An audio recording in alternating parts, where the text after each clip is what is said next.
చెప్దామా? హల్లెలూయా, హల్లెలూయా. మనం ధ్యానిస్తున్న అంశం ఏంటి అంటే ఆత్మీయంగా దేని కొరకు ప్రయాసపడాలి, ఆత్మీయ జీవితంలో దేని కొరకు ప్రయాసపడాలి.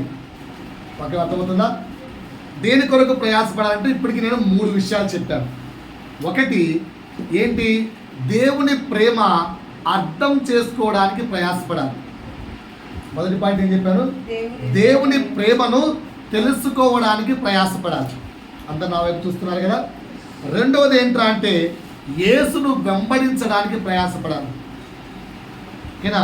వి should not be like a what believers, we have to convert into disciples. ఎప్పుడు చర్చిలో విశ్వాసంలాగే ఉండిపోవద్దు. లైఫ్ లాంగ్ ఆయన వెంబడించే శిష్యుడిగా మారిపోవాలి. ఎందుకంటే శిష్యులకు చాలా పనులు ఉంటాయి. ఆ పనులు దేవుడు నీకు నిదానముగా తెలియజేస్తాడు. నేను విశ్వాసిగానే ఉంటాను. చాలామంది చెప్తుంటారు, ఎందుకు ఆ చర్చికి వెళ్తున్నావు అంటే, మా తాత ఆ చర్చికి వెళ్ళేవాడు, మా నాయన ఆ చర్చికి వెళ్ళేవాడు, నేను అదే చర్చికి వెళ్తున్నాను. కదా, తాతల కాలం నుండి ఏంటి విశ్వాసలే, వీళ్ళు మారలేదు. పాయింట్ అర్థమైందా?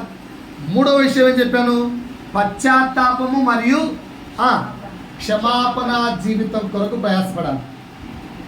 పశ్చాత్తాపం మరియు క్షమాపణ జీవితం కొరకు ప్రయాసపడాలి. క్షమించబడాలి అంటే ఏం చెప్పాడు? 2 కాన్సెప్ట్స్ ఉండాలి. దేవుడు నిన్ను క్షమించాలి, దేవుని చేత నువ్వు క్షమాపణ పొందాలి. దేవుని చేత మనము క్షమించబడాలి అంటే మొట్టమొదటిది లోతైన పశ్చాత్తాపం ఉండాలి. అది ఎలా ఉండాలో ఇంచుమించు 5 వారాలు వివరించాను ఒక్కొక్క ఎగ్జాంపుల్ తీసుకుంటూ. రెండవది ఏంటంటే దేవుని చేత నువ్వు క్షమించబడాలి అంటే నువ్వు క్షమించేవాడిగా మారాలి. అది గడిచిన వారం నేర్పించాను. 10 విషయాలు తీసుకొని ఎక్కడెక్కడ మనం క్షమించలేకపోతున్నామో, కానీ ప్రభువు నిన్ను అక్కడ కూడా క్షమించు అంటున్నాడు. ఎందుకంటే అంతకంటే మించిన ఘోర పాపిగా నీవు నేను ఉండగా ప్రభువు మనల్ని క్షమించాడు. మరి మన ఎదుట చిన్న చిన్న తప్పులు చేస్తున్న వారిని మనం క్షమించలేక అలుగుతున్నాం, సొలుగుతున్నాం, గొనుగుతున్నాం, గొడవ పడుతున్నాం, శత్రువుగా మార్చుకుంటున్నాం. దేవుడు కూడా వాడిని క్షమించడు. ఉదాహరణతో సహా బైబిల్ నుంచి తీసి మనం నేర్చుకున్నాం. ఇకపోతే 4వ అంశం, దాంట్లోకి వెళ్ళడానికంటే ముందు నేను ఒక చిన్న వాక్య భాగాన్ని చదివించి ఎందుకో చెప్పాలనిపిస్తుంది. అది చెప్పి ఆ 4వ దాంట్లోకి వెళ్తాం. మత్తయి సువార్త 13వ అధ్యాయము, మత్తయి సువార్త 13వ అధ్యాయము 3వ వచనం నుంచి చదువుకుంటూ వెళ్దాం. ఆయన వారిని చూచి చాలా సంగతులను ఉపమాన రీతిగా చెప్పాను. చాలా సంగతులు డైరెక్ట్ గా మాట్లాడాను. రాయబడింది అట్లా, ఉపమాన రీతిగా చెప్పాడంట. ఓకేనా? ఎందుకు ఉపమాన రీతిగా చెప్పాడో ఆ తర్వాత శిష్యులు అడిగారు. సరే, ఆ ఉపమానం ఏంటో చూడండి. ఎట్లనగా ఇదిగో విత్తువాడు విత్తుటకు బయలు వెళ్ళెను. వాడు పొలంలో విత్తుచుండగా లేదా ఆ యొక్క విత్తనాలు చల్లుచుండగా కొన్ని విత్తనాలు ఎక్కడ పడ్డాయట? ఇది ఫస్ట్. ఇక్కడ 4 రకాల కేటగిరీస్ ఉన్నారు. మనం ఏ కేటగిరీలో డిసైడ్ చేసుకున్నాం ఈరోజు. అది డిసైడ్ చేసుకొని ఒకే దాంట్లోకి వెళ్దాం. 4 రకాల కేటగిరీస్. ఒక కేటగిరీ ఎవరట? త్రోవ పక్కన పడ్డవారు. త్రోవ పక్కన పడ్డవారు, రైట్. పక్షులు వచ్చి వాటిని మింగివేశాను. పక్షులు వచ్చి ఏం చేసాయి? ఆ విత్తనాలు మింగేసాయి, రైట్. కొన్ని చాలా మన్ను లేని రాతి నేలను పడెను. సెకండ్ కేటగిరీ ఎవరండి? మన్ను లేని రాతి నేలను పడెను. అక్కడ మన్ను లోతుగా ఉండనందున అవి వెంటనే మొలిచెను గాని తక్షణమే మొలిచాయి. బాగా నవ్వైపోతారు. విత్తనాలు పడ్డాయి, పడ్డ వెంటనే మొలిచాయి. సూర్యుడు యొక్క కాంతి పడేసరికి తట్టుకోలేకపోయాయి, మాడిపోయాయి, రైట్. ఇది 2వ క్యారెక్టర్. 3వ క్యారెక్టర్, కొన్ని విత్తనాలు అయితే ముండ్ల పొదల్లో పడ్డాయి. పొదలు ఎదిగి వాటిని అణచివేసెను. ముండ్ల పొదలు ఎదిగి ఆ విత్తనం ఎదగకుండా ఈ ముండ్ల పొదలు వాటిని అని చేసే. ఇది మూడో కేటగిరీ.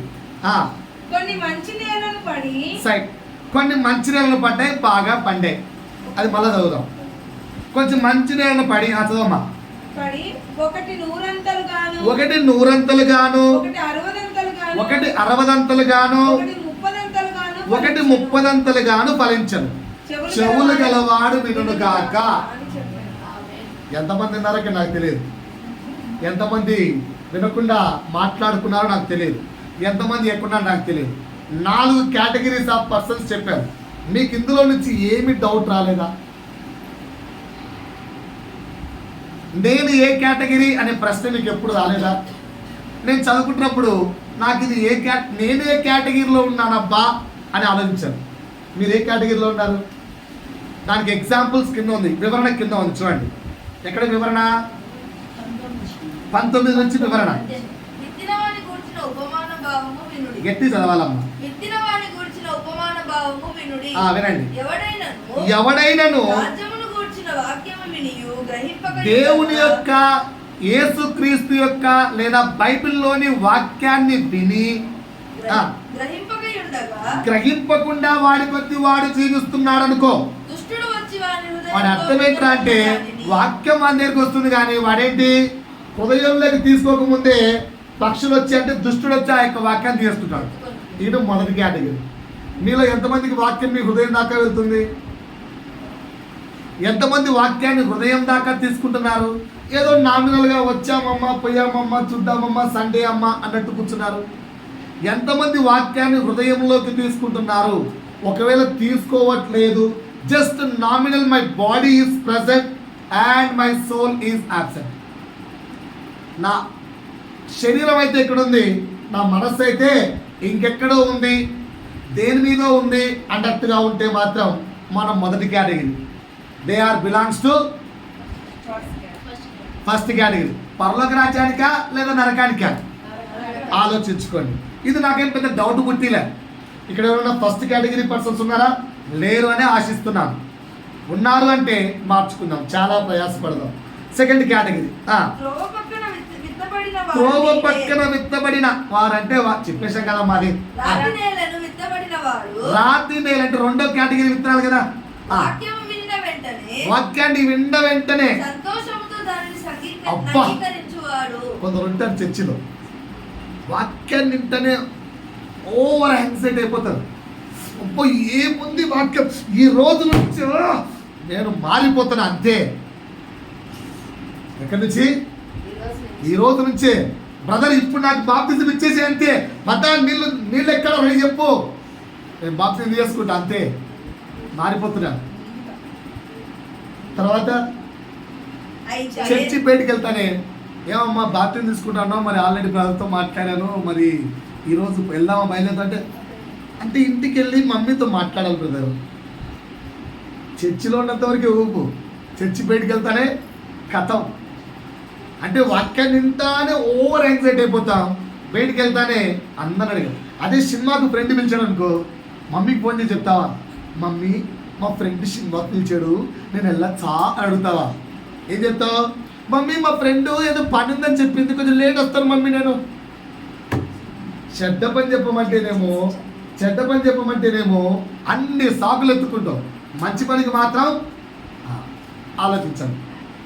సో వీళ్ళు సెకండ్ కేటగిరీ. మనలో ఎవరైనా ఉన్నారని అంటే వాళ్ళు విన్న వెంటనే ఓవర్ యాంగ్జైటీ అయిపోతూ తర్వాత ఉంటారు. ఆలోచించుకోండి.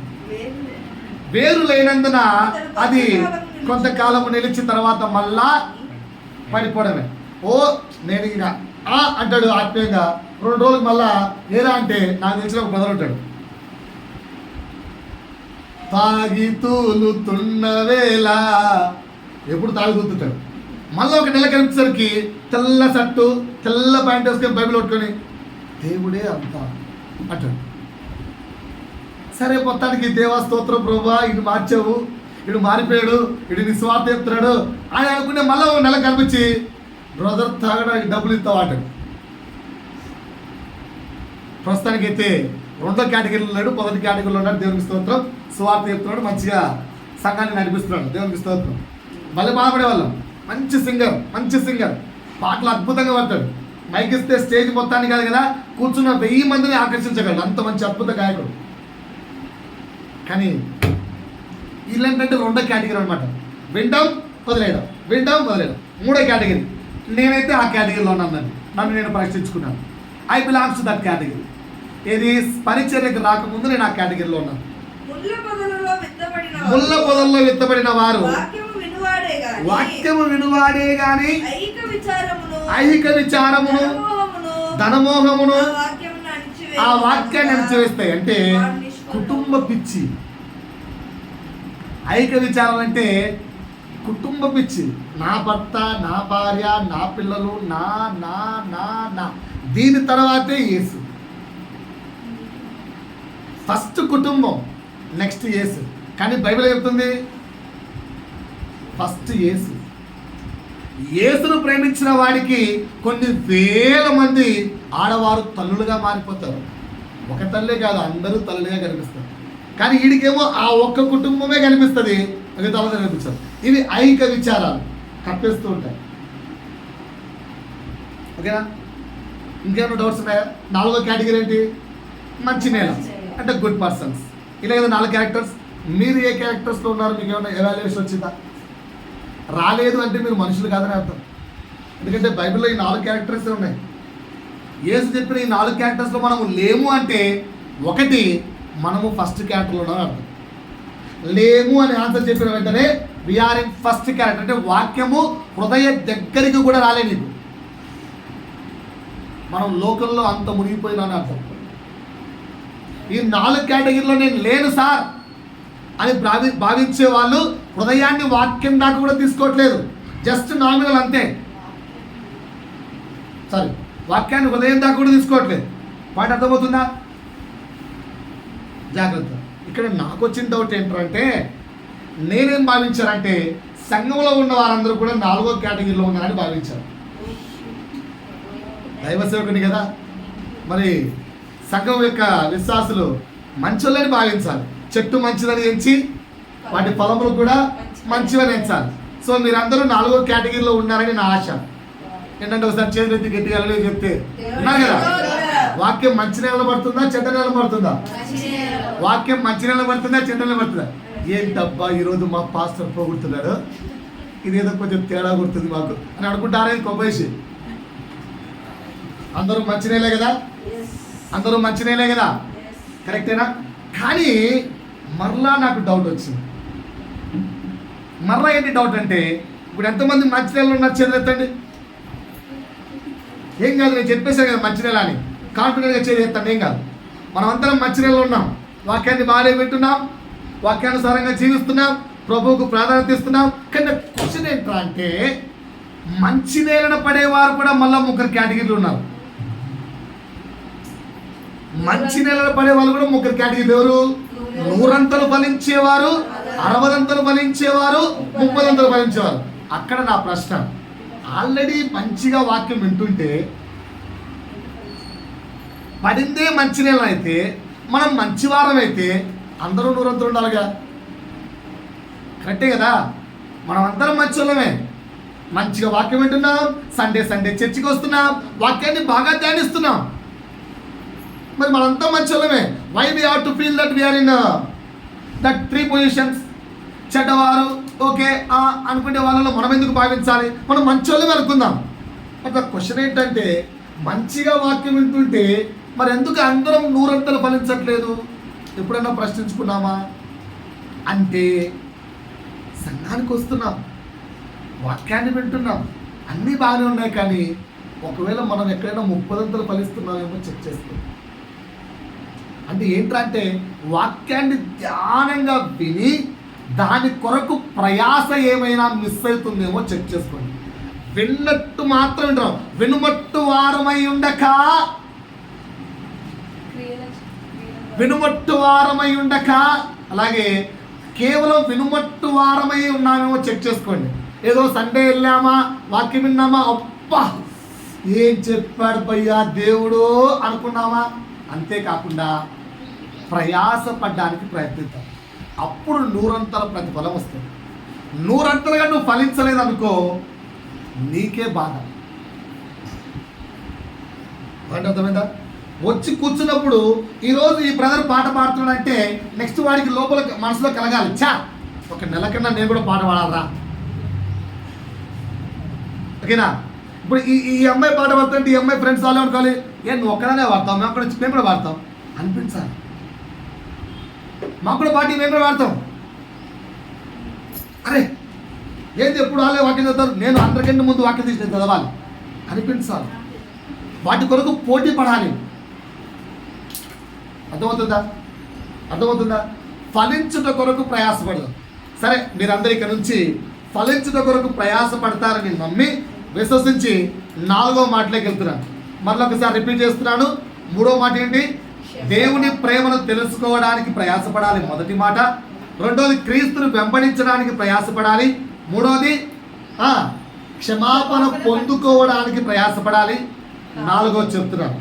ఒక్కసారి అందరూ నాతో మాట్లాడితే ప్రభు ఆనందిస్తాడు. మాట్లాడడానికి సిద్ధంగా ఉన్నారా? చెప్పండి గట్టిగా. మాట్లాడడానికి సిద్ధంగా ఉన్నారా? రెడీయా? ఓన్లీ పిల్లలు మాత్రమే అంత చెప్తారు, పెద్దలు ఎవరు చెప్పట్లేదు. మీరు ఎవరు మాట్లాడడానికి సిద్ధంగా లేరా? ఈరోజు మీరు ఏం మాట్లాడితే అది అనుగ్రహించబడిన గాక అని ప్రార్థన చేస్తాం. మీరు కోరుకుంటే అది మాకు కావాలి బ్రదర్ అని మీరు కోరుకుంటే ఇక్కడే ఇప్పుడే ఈరోజే మీ ముందే ప్రార్థన చేస్తాం. రైట్? నా ప్రశ్నకి సమాధానం చెప్పండి. నచ్చిన క్రికెటర్ ఎవరికైనా ఉన్నారా? క్రికెట్ చూసేవాళ్ళు నచ్చిన క్రికెటర్స్ సచిన్ దగ్గర నుంచి మొదలు పెట్టుకోండి, పాత తరం కొత్త తరం నచ్చిన క్రికెటర్స్ ఉంటే చేతులు ఎత్తండి. నాకైతే ఉన్నారు భయ్యా, చేతులు ఎత్తండి. ఉన్నారా లేదా? ఎవరో ఒకరు మొత్తానికి ఉన్నారా లేదా? క్రికెటర్లో లేదా కబడ్డీ ప్లేయర్, ఏదో ఒక ప్లేయర్. సరే, హీరో క్రికెటర్ మాకు పెద్ద ఇష్టం లేదు సార్. నచ్చిన హీరో హీరోయిన్ ఎవరైనా ఉన్నారా? నచ్చిన పర్సన్, ఒక రిచ్ మ్యాన్ కానీ, బిజినెస్ మ్యాన్ కానీ, టీచర్ కానీ, ఎవరో ఒకరు, ఒక పాస్టర్ కానీ. I like Satish Kumar, I like pastor పేరు పడుకుని బ్రదర్ ఎస్ఎన్న గారు, వాళ్ళు వీళ్ళు ఎవరన్నా, జాన్ వెస్లీ గారు, ఇలా రాజ్ ప్రకాష్ పాల్ ఫ్యాన్స్ ఎవరన్నా పర్లేదు, చేతులు ఎత్తండి. ఇవంతా కరెక్టే, నేను కాదనట్లేదు.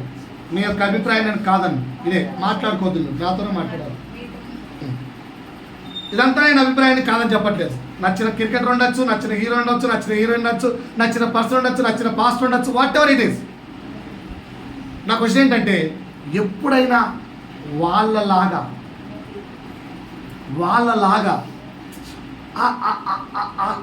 ఆ రేంజ్ ఆఫ్ స్టేజ్ నాకుంటే బాగుండు, నేను కూడా ఆ స్టేజ్కి ఎదగాలి, నేను కూడా ఆ స్టేజ్కి రీచ్ కావాలి, ఆశ ఎంతమందికి ఉంది? ఈరోజు ప్రార్థన చేస్తాను తీరిపోవాలి. ప్రార్థన చేస్తాను. నేను ఒక పాట పాడాను స్టార్టింగ్లో, మరి ఎంతమంది అప్పుడు వచ్చారో నాకు తెలియదు. ఏంటి? నేను ఒక పాట రాసుకున్నాను. జీవించి ఉన్నంత కాలం నీతోనే జీవిస్తాను ప్రభువా, చస్తే పరలోక రాజ్యానికి వస్తాను. అది నా ఆశ. ఓకేనా? మోసేలాగా, ఒక దావీదులాగా, ఒక యూసఫ్ లాగా, ఒక పౌలు లాగా మేము కూడా ప్రభువా ఆశ ఉందా లేదా? అలా ఉన్నా కూడా చేతులు ఎత్తారు, ఇంకా రైట్. 2వ ప్రశ్న అందరికి ఉందా లేదా? దేవుడికి ప్రార్థన వద్దా? ఎవరికి ప్రార్థన చేయొద్దా? నాకు కూడా ఆ రిచ్ మరీ అంబానీ అంత రిచ్ వద్దులే, కానీ ఏదో ఒక బిల్డింగు, ఒక కారు, అంబానీ అంత వద్దులే, కొంచెం ఉన్నా పర్లేదు. ఆశ ఉంటే చదువుతాండి, తక్షణమే విత్ ఇన్ ద 2-3 years మీకు వచ్చేలా ఉండే ప్రార్థన చేస్తాం. నేను ఏ లింక్ పెట్టను, ప్లీజ్. ప్రార్థన వద్దా మీకు? అందరూ మంచోళ్ళేనా? నాకైతే భలే ఆశ. నేను యూట్యూబ్ ఓపెన్ చేస్తే బాగా చూసి ఏం చెప్పండిరా, పెద్ద పెద్ద కొంపలు, అందరు ఇల్లు ఎంత పెద్ద ఉంది బిల్డింగు, కినా అలా చూస్తుంటే ఆశ ఏంటి కినా కదా? లోపల ఎక్కడో పైకి చెప్పకపోయినా అలా మీకేమంటే చెప్పండి. తీరిపోయినట్టుగా ఈరోజు ప్రార్థన చేస్తాను. నా దేవుడు సమస్తమును అనుగ్రహించగలడు. భూమికి యజమాని ఆయన, మీకు అలాంటి ఆశ ఉంటే చేతులు ఎత్తండి ఇప్పుడే, ఓకేనా? తర్వాత పొందకపోతే మీ ఇష్టం, నాకు సంబంధం లేదు. రైట్, సరే. రెండోది, ఆ వ్యక్తిలాగా మంచి పేరు, మంచి గుర్తింపు నాకు కూడా కావాలి. గడిచిన చర్చిలో ఒక సిస్టర్ ఉండేది. సిస్టర్ పేరు చెప్పదలుచుకోలేదు. ఆ సిస్టర్కు 2-3 కొడుకులు ఉంటారు. ఎప్పుడు నా దగ్గరికి వచ్చేది, అశోక్ నిన్ను చూస్తే నాకు ఒక పక్క కోపం, ఒక పక్క బాధ, ఒక పక్క ఆనందం. ఎందుకంటే ఎందుకు ఇష్టం అంటే నా కొడుకు కూడా నీ స్థానంలో ఉండాలి. రమ్మను, తీసుకోమను. ఇదన్నా పెద్ద అదే ప్రైమ్ మినిస్టర్ పోస్టా ఏం కాదుగా. వాక్యం చెప్పడమే వచ్చి చెప్పాను, నేను వద్దంటున్నా. మీరు వాక్యం చెప్తాంటే మీకు ప్లేస్ ఇవ్వని చెప్పారా? హ్యాపీ. రమ్మని చెప్పని చేస్తారంటే అట్లా రావట్లే. ఆడు మీ ప్లేస్. అట్లా మీకేమైనా ఆ రేంజ్, ఆ గుర్తింపు ఏం లేవా? బాగా ఆలోచించండి, మనసులో అడగండి ఒకసారి. ఇంటర్నల్గా అవి లేవు అనేవాడు నాకు తెలిసి ఉండరు. సో నేనేమంటున్నా అంటే, బాబు నా వైపు చూడండి అందరూ, నేనేమంటున్నా అంటే ఒక్కొక్క ప్రశ్న వేస్తాను, ఒక 6-7 ప్రశ్నలు వేస్తాను. 6-7 ప్రశ్నలు. అందులో కొందరికి ఉండొచ్చు, కొందరు ఉండకపోవచ్చు. జాగ్రత్తగా రండి నాతో పాటు. వాక్యం చేయండి. ఆదికాండము 2వ అధ్యాయము 18వ వచనం. మరియు దేవుడైన యెహోవా నరుడు ఒంటరిగా నుండుట మంచిది కాదు, వానికి సాటి అయిన సహాయమును వాని కొరకు ఏ సహాయం అండి? ఏ సహాయము? సాటి అయిన సహాయమును చేసేదనని అనుకునేను. ఇప్పుడు ఈ ఎగ్జాంపుల్ చెప్తానండి. అంత నాకు చూడండి, నాకు సాటి అయిన సహాయంగా ఎవరు చేసేది? దేవుడు. ఈమెను, ఓకేనా? ఈమె తప్ప నేను లోకంలో ఏ అమ్మాయిని తెచ్చుకొని నాతో షేర్ చేసుకుందాం అనుకున్నా కూడా నా వల్ల కాదు. ఎందుకంటే ఈ ఒక్కటే నాకు సాటైన సహాయంగా దేవుడు నియమించాడు. నువ్వు నల్లగా ఉండవు, నాకు తెల్ల ఫిగర్ను పట్టుకుంటావు అని వెళ్ళి పట్టుకొచ్చుకున్నావు అనుకో, ఏమవుతుంది? సంతోషం ఉండదు. ఎందుకు? ఆమె నాకు సాటైన సహాయం కాదు. సో ఇప్పుడు నా ప్రశ్న ఏంటంటే, నా భార్య లేదా నా భర్త నాకు పర్ఫెక్ట్ అని ఎప్పుడైనా గుర్తించారా? ఇంకా ఈడు తప్ప నాకు ఈయనకంటే మించిన పర్ఫెక్ట్ పర్సన్ లైఫ్లో దొరకడు, ఓకేనా? ఈడు తప్ప లేదా ఈ అమ్మాయి తప్ప ఈ అమ్మాయి కంటే మించిన పర్ఫెక్ట్ వైఫ్, ఓకేనా? ఒకవేళ ఎవరైనా వచ్చి ఈ అమ్మాయి చాలా మంచిదిరా, చాలా మృదువు, చాలా సాత్వికం, చాలా మంచిది, భర్త ఏం చెప్పినా వింటది, అన్ని విషయాల్లో చాలా మంచిదని ఎంత గొప్ప సాక్ష్యం పలికినా నాకు ఈ అమ్మాయి సూట్ అయ్యాడు, ఇంకా ఈ అమ్మాయి సూట్. ప్రతి వ్యక్తికి కూడా నీకు దేవుడు అనుగ్రహించిన వారు తప్ప ఇంకెవరు సూటు కారు. అది నువ్వు గుర్తించావా? ఏం మాట్లాడతారు? పక్కన వాళ్ళ సంసారం చూడు ఎంత హ్యాపీగా ఉందో, 3 పూలు 6 కాయల్లా ఉంది. మా సంసారం చూడు, అది నీ అతిక్రమ ఆశ, నీ దురాశ అంతే. ఎవరి సంసారం బాగుండే కాదు. అప్పుడు మా పిల్లలు అంటారు, ఓకేనా, ఫ్యూచర్లో ఎలాంటి భర్త కావాలంటే, ఓకేనా, మా డాడీ మా మమ్మీని చూసుకునేలాగా అంత మంచి మొగుడు కావాలి. అంత సీన్ లేదు, ఓకేనా? ఈ వ్యక్తిని ఆ వ్యక్తి మాత్రమే భరించగలదు. ఈ వ్యక్తి లాంటి వాళ్ళు, ఈ వ్యక్తి క్యారెక్టర్స్ వస్తే భరించలేరు. అది ఇంపాసిబుల్ టాస్క్. ఎందుకంటే వాళ్ళకు తెలియని విషయాలు భార్యాభర్త మధ్య చాలా ఉంటాయి. ఎవడి కులము ఏంటో, ఎవడి క్యారెక్టర్ ఏంటో, ఎవరికి ఎవరిని ఇవ్వాలో, ఎవరికి ఎవరిని జత చేయాలో దేవునికి తెలిసినంతగా ఎవరికి తెలియదు. ఈ మాట నువ్వు 100% నమ్ముతావా? ఇకపోతే సార్ ఈ మాట బాగానే ఉంది సార్, లైఫ్లో నువ్వు నాతో పాటు రా. ఇంత దరిద్రమైన భర్త, ఇంత దరిద్రమైన భార్య ఎందుకు రా అనిపించే కుటుంబాలు 100 చూపిస్తాను, రండి అని చెప్పచ్చు. నేను వస్తా, పద చూపియండి. ప్రాబ్లమ్ ఈజ్ వాట్ అంటే, ఒకవేళ మీరు లవ్ మ్యారేజ్ చేసుకుంటే నాకు సంబంధం లేదు. లవ్ మ్యారేజ్ అంటే అర్థం ఏంటంటే, దేవుడు నీ కొరకు ఏర్పరిచిన సాటి అయిన సహాయము నీకు వచ్చేదాకా, దేవుడు చెప్పేదాకా నువ్వు ఆగలేక నీ శరీరము తొందరపడుతుంటే, నీ శరీర కార్యములకై నువ్వు తొందరపడి ఒక వ్యక్తిని సెలెక్ట్ చేసుకున్నావు. దేవుడు ఇచ్చే వరకు నువ్వు ఆగలేకపోయావు. అప్పుడు నువ్వు ఫేస్ చేస్తే కష్టాలు, నువ్వు ఫేస్ చేస్తే నష్టాలు నీ ఇష్టం. కానీ ఆ సంసారాన్ని కూడా ప్రభు ఆశీర్వదిస్తాడు. అందులో కష్టాన్ని మనం చేయడు, ఆశించ. కానీ మీకున్న స్వకీయ దురాచరణలు బట్టి ఒకరికి ఒకరు అర్థము చేసుకునే వారిగా, ఒకరికి ఒకరు అండగా నిలిచేవారిగా ఉండలేక మీ కుటుంబాల్లో మీరే కష్టాలు కొరివి తెచ్చుకుంటున్నారు. కానీ దేవుడు నీకంటూ ఇచ్చిన భర్త, లేదా నీకంటూ ఇచ్చిన భార్య, మీకంటూ ఇచ్చిన మమ్మీ, మీకంటూ ఇచ్చిన డాడీ, ఆ అంకుల్ చాలా బాగా మాట్లాడతాడు. మా డాడీ ఎప్పుడు కసురుకుంటానే అంటాడు. ఏందో తప్పు పాయింట్ అర్థమైందా? ఆ సారు చాలా మంచిగా మాట్లాడతాడు. మా క్లాస్ టీచర్ చూడు ఎప్పుడు తిడతానే ఉంటుంది. మా క్లాస్ టీచర్, వాళ్ళ క్లాస్ టీచర్ చాలా మంచిది. ఇవన్నీ రాంగ్ డిసిషన్స్, ఇవన్నీ రాంగ్ డిసిషన్స్. ఎందుకంటే నీవు ఖచ్చితమైన ఆలోచనలు లేక నీ కుటుంబాన్ని లేదా నీ జీవితాన్ని నువ్వే చేతులారా నాశనం చేసుకుంటున్నావు. ఈరోజు పాయింట్ గుర్తుపెట్టుకోండి. ఈ పాయింట్ ఏంటి? నా భార్య, నా భర్త, నాకు దేవుడు ఎవరినైతే అనుగ్రహించాడో they are the perfect persons.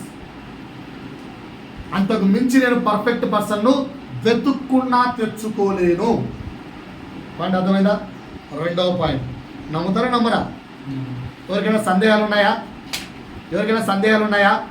ఉన్నాయి అంటే అలాగే ఉంచుకోండి, వాటికి ఆన్సర్ లాస్ట్లో చెప్తాను. ఉన్నాయి అనే వాళ్ళు ఆన్సర్ అలాగే ఉంచుకోండి, లాస్ట్లో చెప్తాను. రెండు, నాకున్న జాబ్, నాకున్న టాలెంట్, నాకున్న జాబ్, నాకున్న talent, for me it is better, for me it is perfect. ఎంతమంది నమ్ముతారు? అర్థం కాలేదు కదా? అర్థం కాలేదు కదా? వివరణ చెప్తాను జాగ్రత్తగా. ఫస్ట్ కొరంది 12వ అధ్యాయము తీసి పెట్టుకోండి. ఫస్ట్ కొరంది 12వ అధ్యాయము. నా జాబ్, నా టాలెంట్, నాకు పర్ఫెక్ట్. ఎగ్జాంపుల్ చెప్తాను, ఒకసారి చూడండి. నా లైఫ్ నుంచి మీకు ఎగ్జాంపుల్ చెప్తాను, చెప్పి మీకు అర్థమయ్యేటట్టుగా మీ లైఫ్ని మీరు ఇమాజిన్ చేసుకోండి. చెప్పే కదా, ఈ వాక్యం అంతా నన్ను నేను ప్రశ్నించుకున్నాను. ఇందులో ఉన్న ప్రతి పాయింట్ నాకు వాల్యుబుల్, నాకైతే తగలేదు. మరి మీరు ఆలోచించుకోండి. ఎగ్జాంపుల్ చెప్తాను. డిఎస్సి ఎగ్జామ్ రాశాను, ఓకేనా? నేను 15 సంవత్సరాల నుంచి టీచ్ చేస్తున్నాను. నా స్టూడెంట్స్కి ఎవరిని అడగాను, సార్ ఎలా చెప్తాడు, బాగా చెప్తాడా, బాగా చెప్పాడా, వెళ్ళి కనుక్కోండి, ఓకేనా? వాళ్ళు ఆన్సర్ చెప్తారు. 100 మందికి 100 మందికి నచ్చాలని చెప్పాను. బట్ అబోవ్ 1%, ఏ టీచర్ అయినా 100లో 50 మందికి నచ్చితే వాడు బెస్ట్ టీచర్. నేనైతే నచ్చేస్తాను. 100లో 50 మందికి నచ్చుతారు, ఓకే ఇటు బాగానే చెప్తాడు రా, దట్ ఈస్ బెస్ట్. సో ఇంత మంచి టాలెంట్ ఉన్న టీచర్ డిఎస్సి రాస్తే రాకపోవడం ఏంటి? ఆడికి వచ్చింది, ఈడికి వచ్చింది, ఆడికి వచ్చింది, ఆడి ఏమి రాదానికి వాడికి వచ్చింది, నాకు రాలేదు. ప్రభువా ఏంటిది, ఏంటిది? ఆడికి ఏబిసిడి రాదు, చక్కగా అడిషన్స్ రావు, ఆడికేమో టీచర్ పోస్ట్ ఇచ్చావు, నాకు అన్నీ వచ్చు, ఐఎమ్ హైలీ టాలెంటెడ్, నన్నేమో డిస్క్వాలిఫై చేసి పడేసావు, ఓకేనా? ఇప్పుడు నేనేమనుకోవాలి? జాబ్ రానప్పుడు నేను ప్రస్తుతం ఏ జాబ్ అయితే చేస్తున్నానో, నాకు ఎంతవరకు అయితే టాలెంట్ ఉందో, ఓకేనా, that is good for me. అది రాకపోయినందుకు దేవానికి స్తోత్రం. ఇలా ఉండాలి. ఎంతమంది ఉంటారు? ఎంతమంది ఉంటారు? నాకు అది రాలేదు, పర్లేదు, నాకు అది అవసరం లేదు, నాకు అది అవసరం లేదు. నాకు వచ్చిందా నా జాబా? ఆడు చూడు, ఆడు రోజుకు 5-6 ఫ్లాట్లు అమ్ముతున్నాడు, నేను ఆ అమ్మాయి చూడు రోజుకు 1,00,000 రూపాయలు సంపాదించు, నేను ఆడు చూడు ఇంటికి వచ్చినప్పుడు 1,00,000 రూపాయలు పట్టుకొస్తాడు, నేను నా జాబ్ ఏమో ఇక్కడ. వాడి క్వాలిఫికేషన్ నేను ఎప్పుడు చెప్తున్నాను నా ఫ్రెండ్స్తో, ఆడి జీతం 1,50,000, ఆడికి 8th క్లాస్లో మ్యాథ్స్ నేర్పించింది నేను, నాకు లేదు. అంటే లోపల నా ఫీలింగ్ ఏంటి? లోపల నా ఫీలింగ్ ఏంటి? నేను చదువు చెప్పినోడు వాడేమో 1,50,000 తప్పాడు, మనమేమో హవ్వా ఏంటిది? దీన్నే కుళ్ళిపోతారం అంటారు. ఉందా లేదా లోపల? ఉందా లేదా? బాగా వెతకండి లోపల. నాకైతే ఉంది భయ్యా, బాగా వెతకండి లోపల ఉందా లేదో. ఉందా లేదా చెక్ చేసుకోండి, ఓకేనా? ఆ అమ్మాయికి అంత టాలెంట్ ఇచ్చావు, నాకు ఇచ్చిండొచ్చు కదా. ఆ అమ్మాయి కంటే నేనేం తక్కువ? ఆ అమ్మాయికి అంత ఇచ్చావు, నాకు ఆ అబ్బాయికి అంత ఇచ్చావు. ఎప్పుడు అనుకోలేదా? నేనేమంటున్నా అంటే నా job and my talents are perfect for me అని ఎప్పుడన్నా సంతృప్తి చెందారా? పక్కనోడితో కంపారిజన్ చేసుకోకుండా సంతృప్తి చెందారా? నీకున్న తలాంతులను బట్టి ఐఎమ్ హ్యాపీ, నాకున్న తలాంతులు బట్టి ఐఎమ్ హ్యాపీ, నాకున్న తలాంతులు బట్టి ఐఎమ్ హ్యాపీ, నాకు వచ్చిన మార్కులను బట్టి ఐఎమ్ హ్యాపీ, నాకున్న హ్యాపీ. ఎంతమంది ఉన్నారు అలా? ఆ ఒక్కటి అడక్కు కొంచెం కష్టమే. పక్కనోడికి అంత వస్తుంటే నాకు తక్కువ. మొన్న ఒకసారి ఇప్పుడు నిన్నగా 2 days బ్యాక్ నా భార్య ఫోన్ చేసి వాళ్ళకి 60,000 పడింది. ఫస్ట్ ఇప్పుడు వాడు అదే అలా జీతం 60,000 అంటే ముందు నీ జీతం ఎంత చెప్పిపోయి వాళ్ళ జీతం నీకే పని. ప్రభువా పాపిని మన్నించుతా. ఎవరు లేరా నల్లదోళ్ళు? ఉన్నారా లేరా? పక్కనోడికి ఎక్కువ వస్తుంటే పక్కనోడి తలాంతులు చూసి పక్కనోడి యొక్క జాబును చూసి ఈర్చపడ్డ వాళ్ళు ఉన్నారా లేరా? ఆలోచించుకోండి భయ్యా. 3 నా ఊరు, నా ఇండ్లు, నా కుటుంబం నాకు పర్ఫెక్ట్. అలా కాకుండా ఈ పల్లెటూరులో ఎవరు బతుకుతారు? సిటీకి వెళ్తే బాగుంటుంది. ఇంట్లో ఉంటారు, హాస్టల్లో బాగుంటుంది అనుకునేవారు ఉన్నారు. ఇంట్లో కంటే హాస్టల్ బాగుంటుంది. ఏ ఇల్లు ఎప్పుడు అదే కొంచెం హైదరాబాద్లో అయితే, అది ఊర్లో ఉన్న వాళ్ళకైతే, లేదా ముంబైలో అయితే, లేదా ఫారెన్కి వెళ్తే ఫీలింగ్స్ ఎంత బతుకున్నాయి. ఫారెన్కి వెళ్తే బాగుంటుంది. ఎప్పుడు ఇదే దేశమా? ఉన్నాయి లేవా? ఫారెన్కి వెళ్తే ఉన్నాయి లేదా? రిచ్ ఇంట్లో పుట్టింటే ఓకేనా? ఏదో హైదరాబాద్లో, ముంబైలో పుట్టింటే, అమెరికాలో పుట్టింటే, ఇంగ్లాండ్లో పుట్టింటే ఓకేనా? అలాంటి ఫీలింగ్స్ ఎవరుకుంటావా? నిర్గమాకాండము 2వ అధ్యాయం 1. నిర్గమాకాండము ఇవన్నీ రెఫరెన్స్ మనం చదువుకోండి. నిర్గమాకాండము 2వ అధ్యాయం 1 నుంచి 10 వరకు. అక్కడ ఒక వ్యక్తి కనిపిస్తాడు. ఎవరు చెప్పండి? ఎవరు ఆ వ్యక్తి? నిర్గమాకాండంలో కనిపించే వ్యక్తి ఎవరు? మోషే. చెప్పండి. నిర్గమాకాండంలో కనిపించే వ్యక్తి ఎవరు? మోషే పుట్టింది ఎక్కడ? ఇశ్రాయేలీలలో. కానీ పెరిగింది ఎక్కడ? ఐగుప్తులో. మరలా తిరిగి బయటకు వచ్చింది ఎక్కడికి? మరి ఐగుప్తులో ఉంటే రాజు అయిపోయేవాడు కదా. పాయింట్ అర్థమైందా? ఐగుప్తులో ఉంటే రాజు అయిపోయేవాడు. ఆయన కింద మొత్తం రాజ్యం ఉండేది, అన్ని ఉండేవి. కానీ వదులుకున్నాడా లేదా? మనలో ఎవరికైనా ఏందోప్పా మా ఊరు పల్లెటూరు, మా ఊర్లో ఏముండవు సార్ ఫెసిలిటీస్, మా ఊరు నాకు నచ్చదు సార్, మా ఊరు బాగోదు సార్, మా ఇంట్లో బాగుంటుంది సార్, నాకు ఆ ఇల్లు బాగా నచ్చుతుంది సార్. ఉన్నారు ఎవరన్నా? ఇంటర్నల్ వెతకండి, లోపల వెతకండి, హృదయంలో. ఆ బిల్డింగ్ నచ్చింది సార్, ఈ బిల్డింగ్ నచ్చింది సార్, అది నచ్చింది సార్, ఇది నచ్చింది సార్. ఉన్నారా లేరా? ఎక్కడో ఉంటారు, చెక్ చేసుకోండి. నేను ముందే చెప్పా కదా, యూట్యూబ్లో బాగా ఇల్లు ఎత్తుతారండి. ఉన్నారా లేదా? కానీ దేవుడికి నన్ను ఏ ఊర్లో పుట్టించాలో, ఏ ఇంట్లో పుట్టించాలో, ఎక్కడ నన్ను పెంచాలో, ఎక్కడ నన్ను బతికించాలో ఆయనకు బాగా తెలుసు కనుక నా ఊరు, నా ఇల్లు, నా కుటుంబం ఏది నాకు దేవుడు అనుగ్రహించాడో that is the perfect for me అని నువ్వు నమ్మగలవా? నమ్ముతుంటే పక్కన ఆశించకూడదు. ఆశిస్తున్నావంటే నమ్మట్లేదంట అన్న. మీరు 2 చెప్తున్నారన్న. మా మనసు ఎట్లుందంటే అన్నట్టే ఉంది, మరలా ఆశిస్తున్నాం కనుక ఇదేంట్రా బాబు అనిపిస్తుంది. అందుకే ఆలోచించుకుంటా, ప్రశ్నించుకోమంటున్నాను. నీ కుటుంబము అర్థమవుతుందా? నీ కుటుంబం, నీ ఇల్లు, నీ ఊరు నీకు పర్ఫెక్ట్ అని నువ్వు ఒప్పుకుంటావా? ఎంతమంది నాతో మాట్లాడుతున్నారు? ఎంతమంది నాతో ఉన్నారు? Sir for example Bala brother ఇస్తాం అనుకో, బ్రదర్ నాకు నా భార్య నా పిల్లలు ఆ కొంప ఆ చిన్న కొంప నాకు పర్ఫెక్ట్ బ్రదర్, నాకు ఆ పెద్ద బిల్డింగ్ ఇచ్చినా నాకు వద్దు బ్రదర్, నాకు వద్దు నాకు ఇది పర్ఫెక్ట్. లేదు సార్ లేదు సార్ మీ కొరికి పెద్ద కొంప ఇస్తాను తీసుకోండి సార్ అంటే, దేవుడు ఇస్తే తీసుకుంటాను సార్, మీరు ఇస్తే వద్దు. అలా ఉన్నారా చెక్ చేసుకోండి. దేవుడు ఇస్తే తీసుకోండి కాదని చెప్పట్లేదు, కానీ మీరు ఆశించకుండా ఉన్నారా? 4 నా దగ్గర ఉన్న వస్తువులతో ఐఎమ్ సాటిస్ఫైడ్. పక్కనోడి వస్తువు నేను ఆశించను. ఉన్నారా?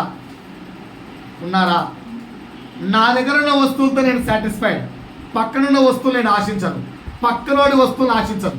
ఆడవాళ్ళు, నా దగ్గర ఉన్న చీరలతో నేను తృప్తిగా ఉన్నాను, పక్కన చీరను ఇది ఎక్కడ కొన్నా సిస్టర్ బాగుంది అని అన్ను. ఉన్నారా?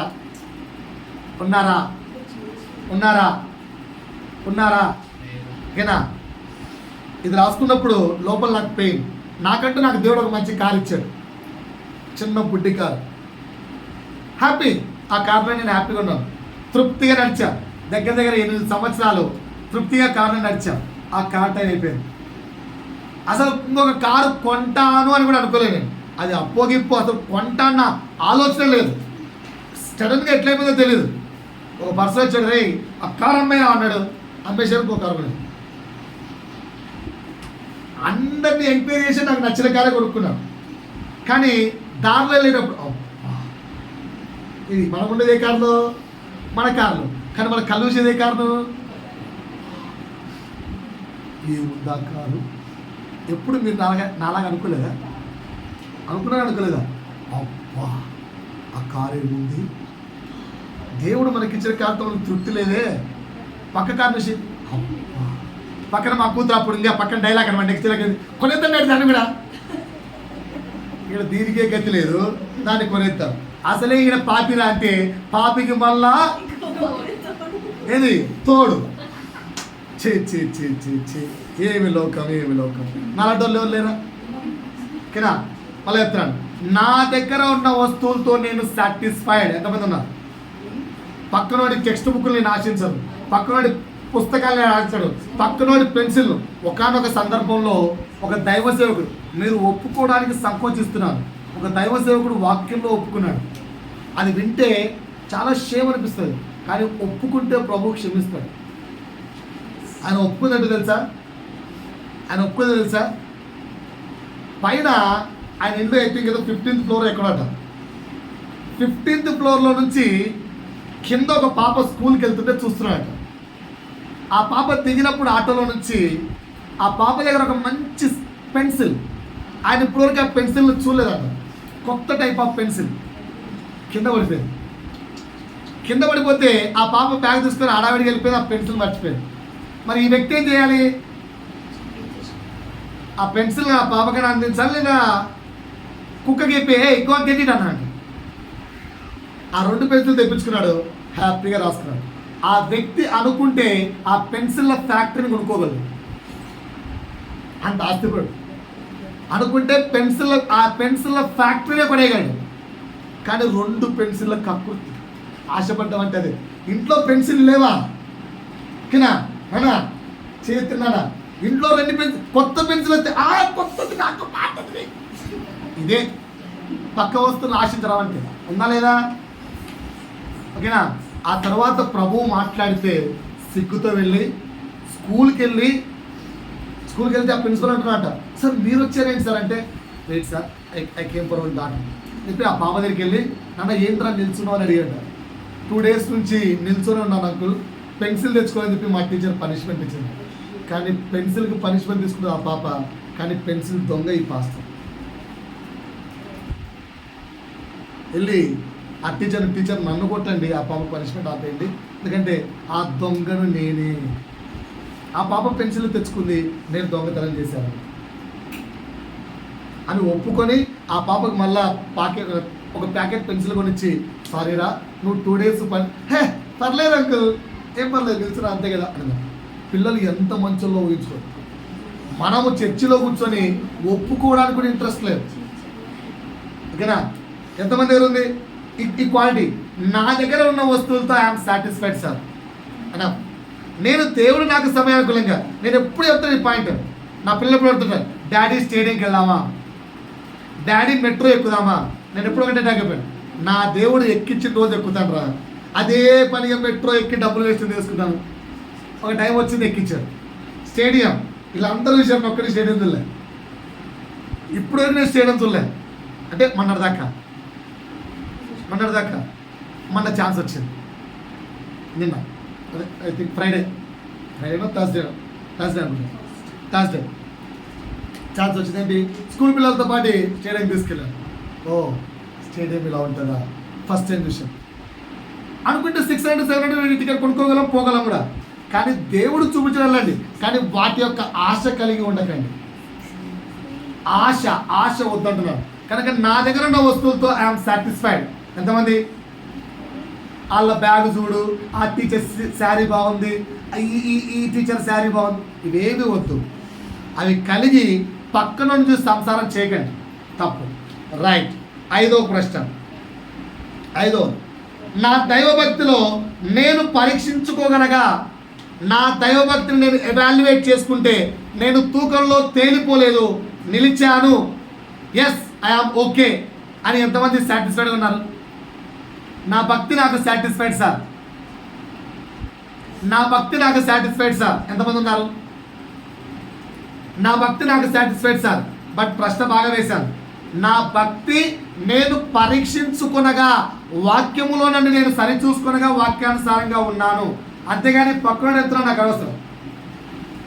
నేను ఎప్పుడు అనుకుంటా, అది లాగుండాలి, ఆ అర్జుడు ఎంత భక్తిపరుడో, ఆ అర్జుడు ఎంత బాగున్నాడో, నీకెందుకురా. ఇప్పుడు ఇక్కడ నా ప్రశ్నకు ఆన్సర్ చెప్పండి. ఎంతమంది మోసేలాగా కావాలి? ఎంతమందికి మోసే లాంటి జీవితం కావాలి? ఎంతమందికి దావీదు లాంటి భక్తిపరుడిగా మారాలనుకుంటున్నారు?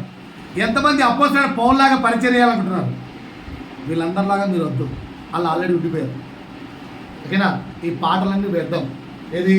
ఒక్క ఆశ ఉందయ్యా, నా కోరిక తీర్చయ్యా. ఎలా? ఎస్తేరులాగా ఆశ, ఐడి మోసేలాగా ఆశ వద్దు. మనకంటూ ఒక ఆశ ఉండాలి. ఏంటి ఆశ? నీ ఊరు గురించి ఆశ పెట్టుకో, నీ ఇంటి గురించి ఆశ పెట్టుకో, లేదా నీ బంధువుల గురించి ఆశకను, లేదా సువార్త కొరకు నీకంటే ఇచ్చిన తలాంతులు గుర్తించండి. నీకంటే ఏం చెప్పాడో అవన్నీ గమనించండి. పిల్లలు మొత్తం పెద్దవాళ్ళని డిస్టర్బ్ చేస్తున్నారు, ఒక్క కూడా వాక్యం వినట్లేదు. క్షమించాలి, పేరెంట్స్ తెలుసుకోవాలి, వచ్చినట్టు వాళ్ళు పంపించేశారు. అది మీ రెస్పాన్సిబిలిటీ. వాళ్ళని ఇప్పట్లో ఈ ఏజ్లో మీరు కంట్రోల్ చేయలేకపోతే పెద్దయినాక వాళ్ళను ఎటువంటి పరిస్థితిలో కంట్రోల్ చేయలేదు. క్షమించాలి, తెలుసుకోవాలి. రైట్. ఓకేనా? నా దైవభక్తి నాకు పర్ఫెక్ట్ సార్ ఎంతమంది ఆ యొక్క అనుభవంలో ఉన్నారు? నా దైవభక్తిలో నేను కాన్ఫిడెంట్గా ఉన్నాను సార్. లేదా ఎక్కడైనా కొరత ఉందా? ఎక్కడైనా కొరత ఉందా? మీ భక్తి మీకు ఎక్కడైనా కొరత ఉందా? చెక్ చేసుకోండి. ఆరో విషయం చెప్తున్నాను.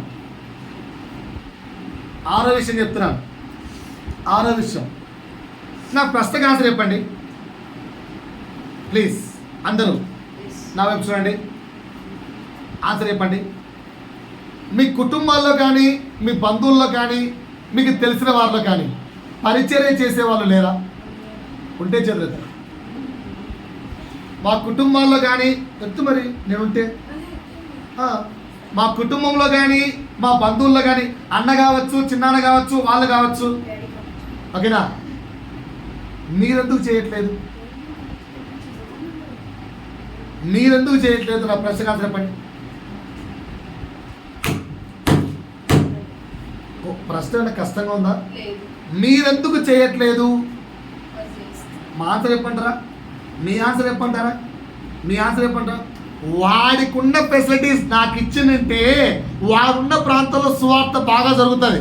అలా నన్ను కూడా అక్కడ పెట్టింటే నేను కూడా చేసేవాడిని సార్. ఆయన ఆ ప్లేస్లో పెట్టాడు, అక్కడ జనాలు దొరికారు, వాడు సువార్త వేస్తున్నాడు. ఓకేనా? కరెక్టే కదా? హైదరాబాద్లో ఆల్రెడీ గల్లీకి ఒక చర్చ్ ఉంది కనుక మా చర్చిలో 3 ఉన్నారు. అదే నన్ను తీసుకెళ్ళి ఏదన్నా పల్లెటూరులో పెట్టింటే ఒక 50 మంది ఇప్పటికి చర్చిలో తయారు చేసేవాడిని అనుకుంటాం అనుకోమా. అనుకుంటాం అనుకోమా ఓకేనా? ఆడు చేస్తున్నాడు కానీ బికాస్ మన దగ్గర ఉంది, మన దగ్గర అవకాశం లేదు. ఉంటే చేస్తారా? ఆన్సర్ చెప్పండి ప్లీజ్. ఉంటే చేస్తారా? ఉండుంటే చేసేవారా? సరే, క్వశ్చన్ కొంచెం మార్చాలి. అవకాశం ఉంటుంటే చేసేవాడిని సార్, అవకాశం లేదు కనుక చేయట్లేదు. చదువుతాను. ఉన్నా చేయరా?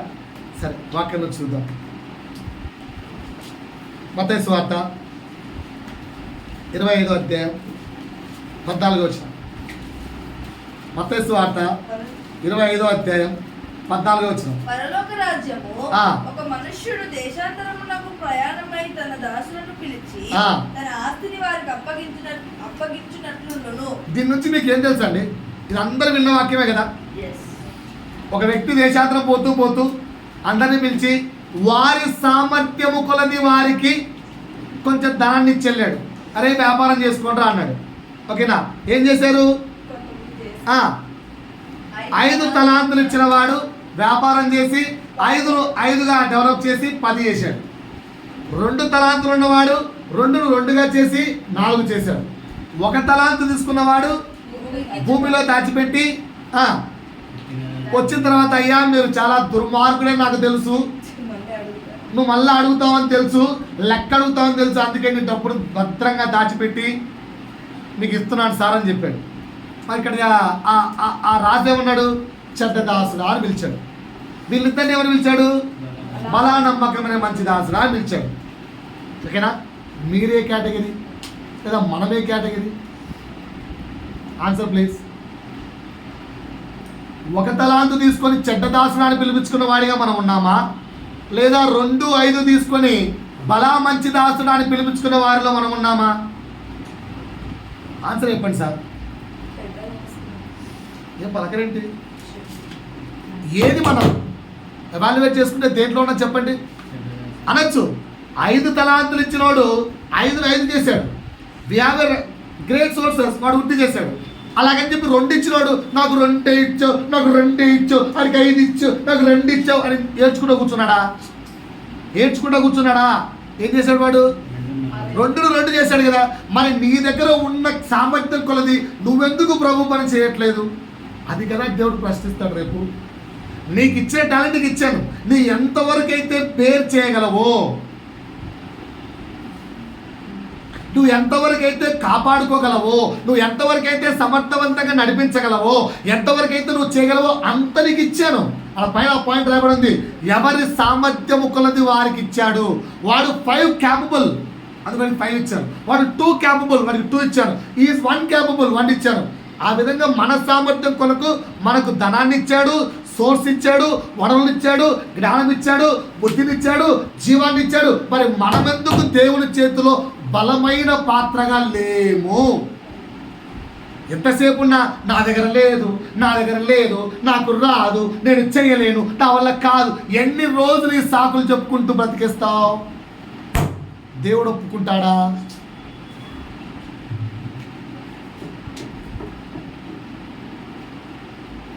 ఎన్ని రోజులు సాకులు చెప్పుకుంటావు నా దగ్గర రిసోర్స్ లేవని? ఆన్సర్ లేదు. మన దగ్గర ఉన్న కాడికి నా దగ్గర ఎంతుందో, ఓకేనా, నా దగ్గర ఎంతుందో అంతలోనే ప్రభు కొరకు నేను అని నువ్వెందుకు సహకరించట్లేదు? అంతలోనే ప్రభు కొరకు నేను నిలబడతాను, ప్రభు కార్యాలకై నేను నిలబడతాను. యవ్వన ప్రాయములో ప్రభు కాడి మోయిట బలమైన దుర్గము కనుక నేను ప్రభు కొరకు యవ్వన కాలము నుంచే. ఊర్లో ఒక స్త్రీ కలిసింది, మా స్థలాన్ని ఆశ్రయం కొట్టుంది. ఆమె చెప్తుంటే ఆశ్చర్యం వేసింది. ఎందుకంటే ఆమెకి పిహెచ్డి చేసినట్ట. ఆ సమయంలో ప్రభు మాట్లాడితే పెళ్లి చేసుకోకుండా అప్పటి నుంచి ఇప్పటి వరకు 7 మండలాల్లో సంఘాన్ని కట్టిందట. ఆమెకు దేవుడిచ్చిన మాట, అన్ని మండలాల్లో నీతో సంఘాన్ని కట్టిస్తా అని చెప్పాట. మరి అప్పటి నుంచి మనం ప్రభు కొరకు యవ్వన ప్రాయంలో ప్రభు కొరకు మన జీవితాన్ని ఎందుకు ఇవ్వలేదు? ఇప్పటికీ సమయం వృధా పోలేదు, ఇప్పటికీ సమయం ఉంది. రాజు ఇంకా తిరిగి దేశాంతరం పోయి రాలే. రాజు ఇంకా దేశాంతరానికి పోయి తిరిగి రాలే. అంటే సమయం ఇంకా ఉంది. నీ యొక్క తలాంతులను, దేవుడు నీకు ఇచ్చిన జ్ఞానాన్ని, దేవుడు నీకు ఇచ్చిన ఆయుష్ను, దేవుడు నీకు ఇచ్చిన బలాన్ని, దేవుడు నీకు ఇచ్చిన ప్రతి వనరుని భూమి కింద దాచిపెట్టావేమో, జాగ్రత్త. తీ ఇప్పటికైనా బయటికి. ప్రభు కొరకు వాడు. ఒక మనిషికైనా నోటి నుంచి మాట చెప్పు, ప్రభు రాజ్యాన్ని కట్టు. యోబు గ్రంథము నుంచి నేర్చుకోవాల్సిన పాఠం ఏంటో తెలుసా? అయ్యా, 70 సంవత్సరంలో నీ ఆయుష్ కాలములో భూమి మీద ఎక్కడి నుంచి వాక్యం చెప్తాను. ఆ కింద ఈ మాటలున్నాయి. ఈ వాక్యాన్ని అంతా ఎక్కడి నుంచి చెప్తాను మీకు. ఇంకా హెడ్డింగ్ చెప్పలేదు. ఓన్లీ 5 ప్రశ్నలు వేశాను. మొదటి ప్రశ్న ఏం వేశాను? నా భర్త, నా భార్య నాకు పర్ఫెక్ట్, అంతకంటే మించిన వాడు నాకు సృష్టిలో దొరకడు. ఎవరి సంసారం చూసి అబ్బా వీళ్ళు చూడు ఆలు మొగలు ఎంత అందంగా ఉన్నారో, నా భర్త ఉన్నాడు, నా భార్య ఉంటాడు, ఎప్పుడు చూడు గొడవ సత్తాడు, ఎప్పుడు చూడు సతాయించంటాడు. ఆ సతాయించేదే నీకు పర్ఫెక్ట్. ఆ సతాయించి ఆ కొట్టే మొగుడే నీకు పర్ఫెక్ట్. అంతకంటే మించినోడు. నేను నా భార్య చెప్తున్నాను, నాకంటే మంచి మొగుడు పొరపాటు నువ్వు వెతుక్కున్నావు, అంత సుఖపడలేవు. నీకంటే మంచి భార్య నాకు కావాలని కోరుకున్నా, నేను లైఫ్లో సుఖపడలేను, దొరకదు. ఎందుకంటే దేవుడు సాటి అయినా ఇచ్చాడు. అది దొరక్క వ్యక్తులు ఒకరికొరకు 2 బారులు 3 బారులు 4 బారులు వెతుక్కుంటూ వ్యభిచారులు అయిపోతున్నారు. రాంగ్. రెండోది, నా జాబ్, నా టాలెంట్ నాకు సఫిషియంట్. దేవునికి తెలుసు నన్ను ఈ జాబ్లో పెట్టాడంటే ఈ జాబ్లో నా ద్వారా ఏదో పని ఉంది. డాక్టర్ని చేద్దాం అనుకున్నాం, కాలే. ఆమె ఇంటర్ చదివేటప్పుడు చెప్పాడు సిఎస్ బీపీటీ చేయాలరా అని. విన్నామా? ఒళ్ళు కొవ్వు ఇనక డాక్టర్ కొట్టేది డాక్టర్ రాదు. ఎందుకు? ప్రభువు ముందు తీర్మానిస్తే అదే. కనుక నిన్ను ఏ ప్లేస్లో పెట్టాడో, ఏ జాబ్ ఇచ్చాడో ఆ జాబులో ప్రభువుకు నీ పట్ల ఏదో పని ఉంది. ఆ పని గుర్తించండి, ఆ పనిని ఆ ప్లేస్లో చేయండి. రేపు లెక్క అడుగుతాడు. 2, 3, నా ఇల్లు నా ఊరు చాలు. అంటే ఫారెన్కి వెళ్తా, గీరెన్కి వెళ్తా, దొరికి ఏం చేస్తావు? ప్రభు పంపిపోతే. ప్రభు పంపిస్తే నీకు స్పష్టంగా చెప్తాడమ్మా, నీ లైఫ్లో ఆ దేశానికి వెళ్ళి పరిచర్య చేయవలసిన అవసరం ఉంది. Be prepared. చెప్పలేదంటే ఫారెన్ ట్రిప్పుల యొక్క ఆశలు పెట్టుకోకండి, ఇక్కడే. ఓకేనా? 4, నా దగ్గర ఉన్న వస్తువులు నాకు చాలు. అంతేగాని పక్కనోడి వస్తువును ఆశిస్తే ఎన్నో ఆజ్ఞ మీరినట్టు. నీ పొరుగు వాని దేనినైనా నువ్వు ఆశించకు, 10వ ఆజ్ఞ. ఓకేనా? 5, నా దైవభక్తి నాకు చాలు. కానీ పక్కనోడి దైవభక్తితో నువ్వు కంపేర్ చేసుకోకు. వాడు చూడు టచ్. ఈ రోగం దైవ సేవకు పుట్టాయి. అది టచ్ అంటే జనాలు పోతున్నాయి, అది టచ్ అంటే బాగా, మేము టచ్ అంటే ఏం కావట్లేదు. ప్రభు ఏంది ఇది? ఆడికేమో శక్తిని ఇచ్చావు, ఇట్లా పార్షియాలిటీ చూపేది. ప్రభు దేవుడేం పార్షియాలిటీ చూపాడు. ఆడికి టచ్ అవసరం, వాడికి టచ్ ఇచ్చాడు. నీకు టచ్ అవసరం, నీకు టచ్ ఇచ్చాడు. ఓకేనా? ఆడికి అన్ని భాష అవసరం, వాడికి అన్ని భాష ఇచ్చాడు. నీకు అన్ని భాష అవసరం లేదు, నీకు ఇవ్వడు. అంతే. నువ్వు ఎంతసేపు తెచ్చినా ఇవ్వడు. మన ఫీలింగ్ ఏంటి? ప్రభు అది అలా బరా భాష బారా, నీకు నోటికి వచ్చి నువ్వు మరుగు, నీకు ఇవ్వడు దేవుడు. ఆడికి ఇచ్చేయడానికి అవసరం కనుక ఆడికి కాపీ కొట్టామనుకో నీ కర్మ, అంతే. Don't compare with anyone. ఎవరి దైవభక్తితో కంపేర్ చేసుకోకు. నీకంటూ స్పెషల్ వే ఆఫ్ దైవభక్తి ఇచ్చుతాడు. నీకు దేవునితో ఏ టైప్ ఆఫ్ సంబంధం కావాలో నీకే తెలుసు, ఆయనకే తెలుసు. దాని కొరకు అడుగు, ప్రభువా నువ్వు నాతో ఎలా, వాట్ టైప్ ఆఫ్ రిలేషన్షిప్ నువ్వు నాతో కోరుకుంటున్నావు? ఒక ప్రియుడు ప్రియురాలతో కోరుకున్నట్టు కోరుకుంటున్నావా? ఒక తల్లి ఒక కుమారుడితో కోరుకుంటున్నావా? ఒక తండ్రి ఒక కుమార్తెను కోరుకున్నట్టు లేదా ఒక యజమాని ఒక పనివాడిలా కోరుకుంటున్నావా? నేను ఎప్పుడు నా దేవుని ఒకే వర్డ్తో పిలుస్తున్నాను, ఎక్కువ యజమానుడా. నాకు ఆయనకుండే రిలేషన్షిప్, ఆయన యజమానిగా ఉండాలి, నేను పనోడిగా ఉండాలి, నాకు ఇష్టం. ఆ రిలేషన్షిప్ కోరుకుంటాను. కొందరికి తండ్రి అని పిలవడం అంటే ఇష్టం. అంటే ఏంటి? దేవుణ్ణి తండ్రిగా భావిస్తారు. కొందరికి ప్రియుడా అని పిలవడం ఇష్టం, దేవుణ్ణి ప్రియుడిగా భావించుకుంటారు. కొందరు దేవుణ్ణి స్నేహితుడా అని పిలవడం ఇష్టం, వాటిని దేవుణ్ణి స్నేహితుడిగా భావించుకుంటారు. అలా నీకు దేవునికి ఏ టైప్ ఆఫ్ రిలేషన్షిప్ దేవుడు కోరుకుంటున్నాడు, దాన్ని ఆశించండి. వాట్ గాడ్ ఈజ్ ఎక్స్పెక్టింగ్ అది తెలుసుకో. పక్కనతో కంపారిజన్ ఇది తప్పు. 6 ఏం చెప్పారు? నీకున్న వనరులు నీకు సఫిషియంట్. వనరులు ఉంటేనే నేను పరిచయం చేస్తాను, వనరులు ఉంటేనే నాకు వాక్శక్తిని ఇస్తేనే, నాకు వాగ్జ్ఞానం ఇస్తేనే, నాకు బైబిల్లో జ్ఞానం ఇస్తేనే నా ఫ్రెండ్కు సువార్త చెప్తాను. రేపు వాడి నరకానికి లెక్క నీకు పనిష్మెంట్ ఇస్తాడు దేవుడు. ఓకేనా? ఫర్ ఎగ్జాంపుల్ ఇప్పుడు ఈమె స్కూల్లో చుట్టూ 100 మంది ఉన్నారంటే వాళ్ళల్లో ఎవరికి సువార్త చెప్పకపోయినా పనిష్మెంట్ ఈమెకే, డబుల్ పనిష్మెంట్.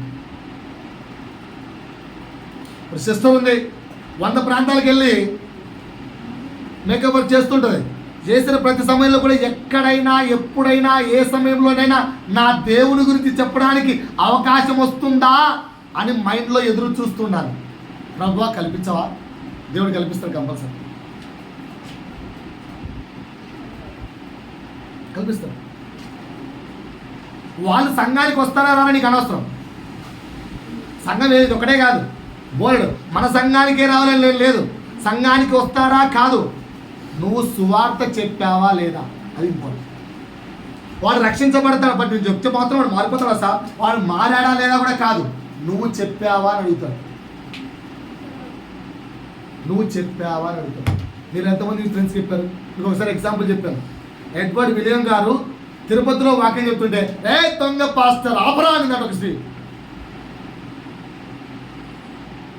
ఒక ఎవరస్తులు ఆలోచి నేనేమన్నా అంటే క్రైస్తవులు దొంగోలు రా.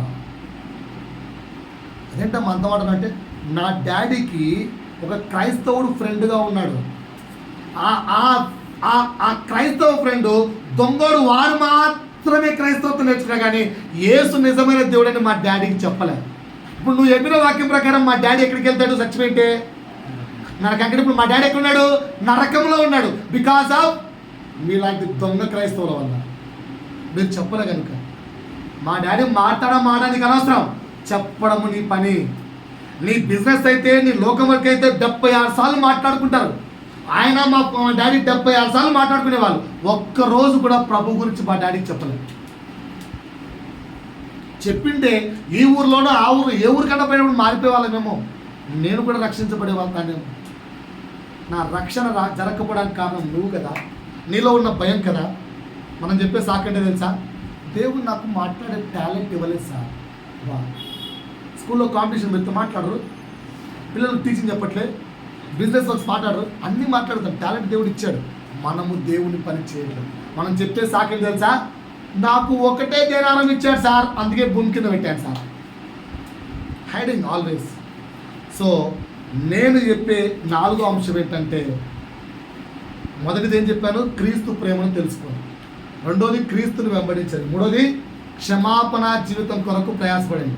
ఈరోజు అంశం, నువ్వు ఉన్న దాంట్లో సంతృప్తికరమైన దైవభక్తి గల జీవితం కొరకు ప్రయాసపడండి. దేన్ని ఆశించకండి, సంతృప్తి సహితమైన దైవభక్తి గల జీవితం కొరకు ప్రయాసపడండి. 1 తిమోతి 6:6 ఇది మన వాక్యం ఈరోజు.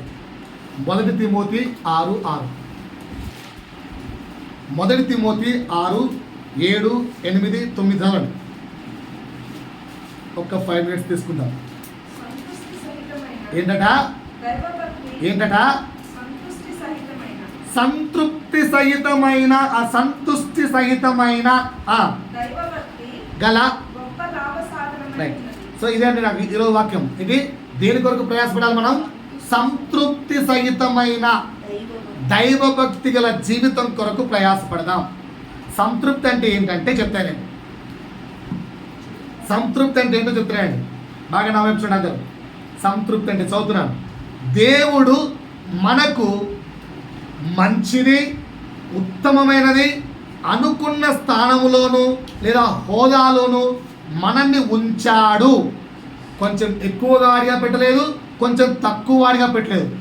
ఏది నా యొక్క క్యారెక్టర్కు, ఏ క్యారెక్టర్ నన్ను డిజైన్ చేసి ఈ భూమి మీదకి పంపాడో ఆ క్యారెక్టర్కు ఏది మ్యాచ్ అవుతుందో అది నాకు దేవుడు కరెక్ట్గా ఇచ్చాడు అని దేవుని యందు నమ్మిక కలిగి జీవించడమే తృప్తి. పక్కనోడికి ఉంది నాకు లేదు, పక్కనోడికి ఉంది నాకు లేదు. దేవుడు నిన్ను ఆ క్వాలిటీస్తో బిల్డ్ చేసి భూమి మీద పంపించలేదు. కదా ఎగ్జాంపుల్ చెప్తాను. ఒక చిప్ ఉంటుందండి, ఒక చిప్ అది ఒక ఫోన్కి మాత్రమే మ్యాచ్ అవుతుంది అనుకున్నాం. ఆ చిప్ ఏ ఫోన్కి పెట్టినా సెట్ అవుతుందా? ఎందుకు?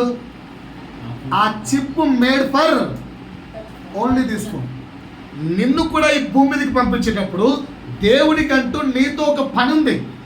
ఆ పనిని డిజైన్ చేసి ఆ క్యారెక్టర్తో ఏ ఇంట్లో పుట్టాలి, ఏ స్థానంలో ఉండాలి, నువ్వు ఏ రేంజ్లో ఉండాలి, ఏ హోదాలో ఉండాలి, నీకు ఫ్యూచర్లో ఎవడు భర్తగా రావాలి, ఎవడు భార్యగా రావాలి, ఎంతమంది పిల్లలు ఉండాలి, ఎలా పెరగాలి, ఎంత సంపాదించాలి, అన్ని ముందే డిజైన్ చేసి ఈ భూమి మీదకి పంపాడు. నువ్వేమో నీకున్న ఆశతో పక్కనోడిలాగా మారాలని, పక్కనోడి ఫోన్కు అటాచ్ అయిపోవాలని, పక్కనోడి యొక్క ఫోన్ అది యాపిల్ ఫోన్ కొంచెం కాస్ట్ అని చెప్పి దానికి వెళ్ళి దూరాలనుకుంటే ఏమవుతుందండి? మామూలు చిప్ పక్కన యాపిల్ ఫోన్కి పెడితే ఏమవుతుంది? పేలిపోతుంది. అర్థమవుతుందా? నువ్వు నీకు డిజైన్ చేసిన నీకు ఇచ్చినది కాకుండా హై రేంజ్ కోరుకున్నావు అనుకో, ఆటోమేటిక్గా నాశనం అయిపోతావు. కనుక నిన్ను డిజైన్ చేసిన ఆ క్వాలిటీస్ ఏదో కనుక్కొని అందులో సంతృప్తిగా ఉండండి. దాని కింద రాయబడింది, చదివి ముగిద్దాం. ఏంటంట అండి? ఈ లోకంలోకి ఏం తెచ్చారండి? ఇంకా అది ఇది ఒక్కటి కొంచెం మార్చాలి. భూమి మీదకి దిగంబరిగా వచ్చావు, పోయేటప్పుడు దిగంబరిగా పోతావు, కానీ పరలోక రాజ్యానికి చాలా తీసుకెళ్తావు. తెలుసా మీకు అది? నా మాట వింటున్నారా? భూమి మీదకి వచ్చేటప్పుడు ఏమో దిగంబరిగానే వస్తావు, పోయేటప్పుడు దిగంబరిగానే పోతావు, ఓకేనా? కానీ మధ్య జీవించిన 70 సంవత్సరాల లైఫ్లో పరలోక రాజ్యానికి చాలా తీసుకెళ్తావు. నువ్వు చచ్చిపోవడానికంటే ముందే పరలోక రాజ్యంలోకి నువ్వు చాలా తీసుకెళ్తావు. ఆ తీసుకెళ్లే దాన్ని బట్టి నువ్వు నిత్య నరకమా నిత్య రాజ్యమా డిసైడ్ అయిపోతుంది. ఇప్పుడు పరలోక రాజ్యానికి ఇన్నాళ్ళు జీవించిన నీ 40 సంవత్సరాల ఆయుష్ లేదా 20 సంవత్సరాల ఆయుష్, ఇక్కడ కూర్చున్న ఇలా 17 సంవత్సరాల ఆయుష్, ఏమి సంపాదించారు పరలోక రాజ్యంలో చెప్పండి? పరలోక రాజ్యంలో ఏం సంపాదించారు? పరలోక రాజ్యంలో మేము సంపాదిస్తామన్నా చాలా సంపాదించవచ్చు. వచ్చేదేమో దిగంబరే, చస్తే పోయేదేమో దిగంబరే, కానీ మధ్య లైఫ్లో your investment must be not on the earth, your investment must be on the heaven అయి ఉండాలి. ఇప్పుడు పరలోక రాజ్యంలో ఏమి ఇన్వెస్ట్ చేశారమ్మా ఇప్పుడు వరకు? మాట్లాడరేంటి? అసలు ఇన్వెస్ట్మెంట్ లేదా పరలోక రాజ్యంలో? ఉంది. ఈ మాట గుర్తుపెట్టుకొని పరలోక రాజ్యంలో ఇన్వెస్ట్మెంట్ కోసం ఒక్కసారి ప్రశ్నించుకోండి, గుండె గబేలు అంటారు. కినా భూమి మీద ఇల్లు సంపాదించావా? ఆహా, వదిలేయాల్సిందే. భూమి మీద కారు ఉందా? వదిలేయాల్సిందే. ఇప్పుడు నేను కారు కొన్నాను, పోతూ పోతూ అదే కార్లో యాక్సిడెంట్ అనుకో, హే నా కారు నాతో పాటు పరలోక రాజ్యం రా అంటే వస్తుందా? అది రాదు. నువ్వు వాల్సిన పాయింట్ అర్థమైందా? భూమి మీద సంపాదించుకున్న ఏది భూమి మీద విడిచిపెట్టి వెళ్తావు. మరి పరలోక రాజ్యంలో ఏం సంపాదించుకున్నావు? దాని కొరకు నీకు 70 సంవత్సరాల లైఫ్ స్పాన్ ఇచ్చాడే, ఏం ఇన్వెస్ట్ చేశావు? అలా కాకుండా సంతృప్తి లేని జీవితం భూమి మీద జీవిస్తూ డబ్బుల వెనకమ్మడి పరిగెడుతూ ధనము కోసం పరిగెడుతూ, సోకుల కోసం పరిగెడుతూ, లోకపు ఎంటర్టైన్మెంట్ కోసం పరిగెడుతూ, లోకములో ఉన్న పిచ్చి చేష్టల కోసం పరిగెడుతూ, లోకంలో ఉన్న ఎంటర్టైన్మెంట్ కోసం పరిగెడుతూ. నేను మా పిల్లల్ని అదే అడిగాను. మ్యాచ్ చూసి వచ్చిన తర్వాత నెక్స్ట్ స్కూల్కి వెళ్ళి అడిగాను, ఎరా మ్యాచ్ ఎంజాయ్ చేశారా? Yes sir. మ్యాచ్ ఎంజాయ్ చేశారా? స్టేడియంలో వచ్చి సినిమా పాటలు డ్యాన్స్లు ఎంజాయ్ చేశారా అడిగాను. అదే ఎంజాయ్మెంట్ కదా సార్. పోయింది ఎందుకు? మ్యాచ్ చూడ్డానికి. దాని నుంచి నేర్చుకోవాల్సిన పాఠాలు ఎన్నో ఉంటాయి. ఇప్పుడు ఇలా అడుగుతారు, ఇలా ఫ్రెషర్స్ చేసుకున్నారు కదా, దాని నుంచి ఏం నేర్చుకున్నారు? నేను చెప్పంటారా? డ్యాన్సులు, చిందులు, చిలుకులు ఏంటంటో. కానీ ఒక ఫ్రెషర్స్ నడిపించాలంటే నెక్స్ట్ ఇయర్ వీళ్ళు ఫ్రెషర్స్ ఇవ్వాలి కదా. దానికి కావాల్సిన రిసోర్స్ ఏంటి, ఏమేమి ఉండాలి, ఏమేమి అవసరం, అవి ఎక్కడ దొరుకుతాయి, ఎలా దొరుకుతాయి, దాన్ని చీప్ వేలో ఎక్కడ కొనుక్కోవాలం, తక్కువ రేట్లో ఎక్కడ సంపాదించుకోవాలం, దాన్ని ఆర్గనైజ్ చేయాలంటే ఎలా ఆర్గనైజ్ చేయాలి, ఎవరిని కలవాలి, టైం ఎలా, ఎన్ని అంశాలు నేర్చుకోవడానికి ఉన్నాయంటే అన్నీ ఉన్నాయి. అవి పాటించమను. లోకంలో ఎంటర్టైన్మెంట్, ఎంజాయ్మెంట్ పాటిస్తాం. జాగ్రత్త సుమా. సంతృప్తి కలిగిన జీవితం కొరకు ప్రాకులాడడం ఆత్మీయత. సంతృప్తి, సాటిస్ఫైడ్. నీకున్న వాటిలో నా దేవుడు నాకేమిచ్చినా it's good. Best example in the Bible is Yusuf. యాకోబు యొక్క ముద్దుల కుమారుడుగా పుట్టించాడు, దాన్ని ఎంజాయ్ చేశాడు. అన్నలు అమ్మి వేస్తే బానిసగా మారాడు, బానిస బతుకులు కూడా ఎంజాయ్ చేశాడు. తర్వాత మళ్ళా రాజు దగ్గర ఒక చిన్న ఉద్యోగిగా మారాడు, దాన్ని ఎంజాయ్ చేశాడు. పెద్ద పోస్ట్కి వెళ్ళాడు, దాన్ని ఎంజాయ్ చేశాడు. అన్నిటినీ ఎంజాయ్ చేశాడు. కానీ దేవుడు మాత్రం విడిచిపెట్టలేదు. మీరు నేను అందరం కూడా పక్క వాటిని ఆశించక ఉన్నదానిలో సంతృప్తికరమైన దైవభక్తి కలిగి జీవిద్దాం. నాకు తెలిసి సంతృప్తికరమైన దైవభక్తి ఇప్పుడు కూర్చున్న మన ఎవరిలో కూడా ఉంది అని నేను అనుకోను. ఉందా అండి? కానీ దేవుడు అదే కోరుకుంటున్నాడు. ప్రయాసపడదాం. దేవుడి వాక్యం ద్వారా ఆయనే మహిమ తెచ్చుకోను గాక. ఆమేన్. మోకరిద్దాం. కొంత